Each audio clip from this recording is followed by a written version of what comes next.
Tenía 12 cuando me diagnosticaron con trastorno de estrés postraumático. ¿Qué pudo haber vivido una chica de 12 años que la llevara a tener estrés postraumático?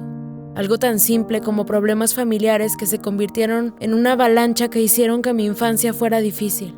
Mis papás discutían mucho, y eso se convertía en peleas que me dejaban en llanto. Me encerraba en mi cuarto con mis manos tapando mis oídos, esperando, deseando que las cosas estuvieran bien al menos una vez, pero nunca pasó. Eventualmente evitaban sus problemas y seguían. Ahí es cuando empezó mi estrés postraumático.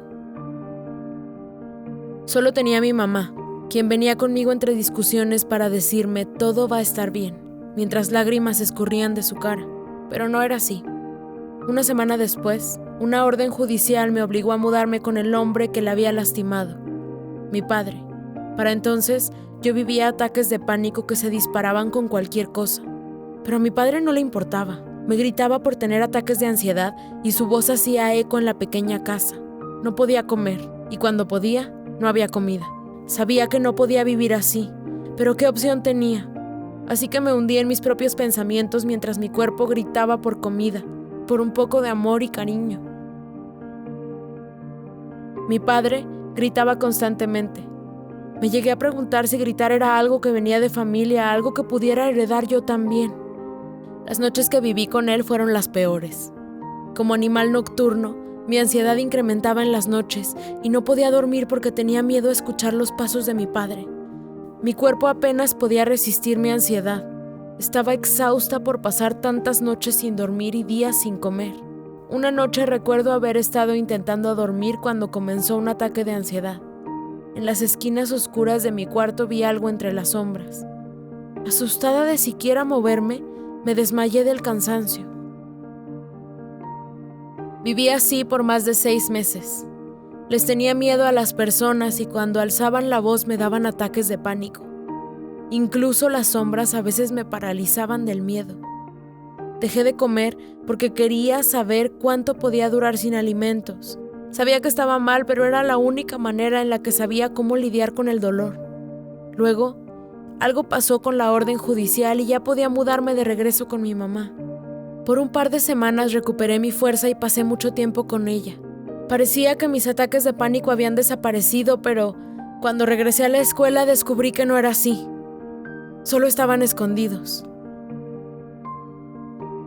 Aparte de tener miedo de decepcionar a alguien o a los gritos, también tenía miedo de ser dejada atrás, especialmente por mi mamá. Constantemente temía que me dejara sola de nuevo o que llegara a casa y viera que no estaba. Peor aún, tenía miedo de encontrar otra orden judicial que me mandara de vuelta con mi padre. Mientras más lo pensaba, más fuertes regresaban mis ataques de pánico. Le gritaba a compañeros para que me dejaran sola, tratándolos como trataba a mi padre. Ya nadie podía ser mi amigo. Y de nuevo, no tenía a nadie, solo a mi mamá. Empecé a caer en el estrés, la ansiedad y el trauma. Mis calificaciones bajaron y mis ataques de pánico se volvieron más frecuentes, más violentos. Un día en clase de inglés, dejé de respirar y empecé a llorar sin control. A través de mis lágrimas lo único que podía ver eran docenas de ojos mirándome, así que corrí, llena de adrenalina y con mi pulso elevado, hasta que me desmayé en el pasillo. Cuando desperté vi a mi mamá. Me sentí segura, pero aún necesitaba ayuda. Con el apoyo de mi mamá empecé a ver una terapeuta. Yo no entendía lo que estaba pasando. Al principio era raro pensar que alguien pudiera entender lo que vivía, así que permanecía callada y no daba tanta información. Pero pronto empecé a hablar más de mis problemas y acepté la ayuda que estaba frente a mí. Empecé a hacer amigos de verdad y mis calificaciones mejoraron. Han pasado 2 años y aunque aún tengo ataques de ansiedad, con la ayuda de la terapia y medicamentos es más fácil de controlar. Vivir con ansiedad y estrés postraumático es difícil, pero estoy muy feliz de tener gente que me quiere y que me ha ayudado en el camino.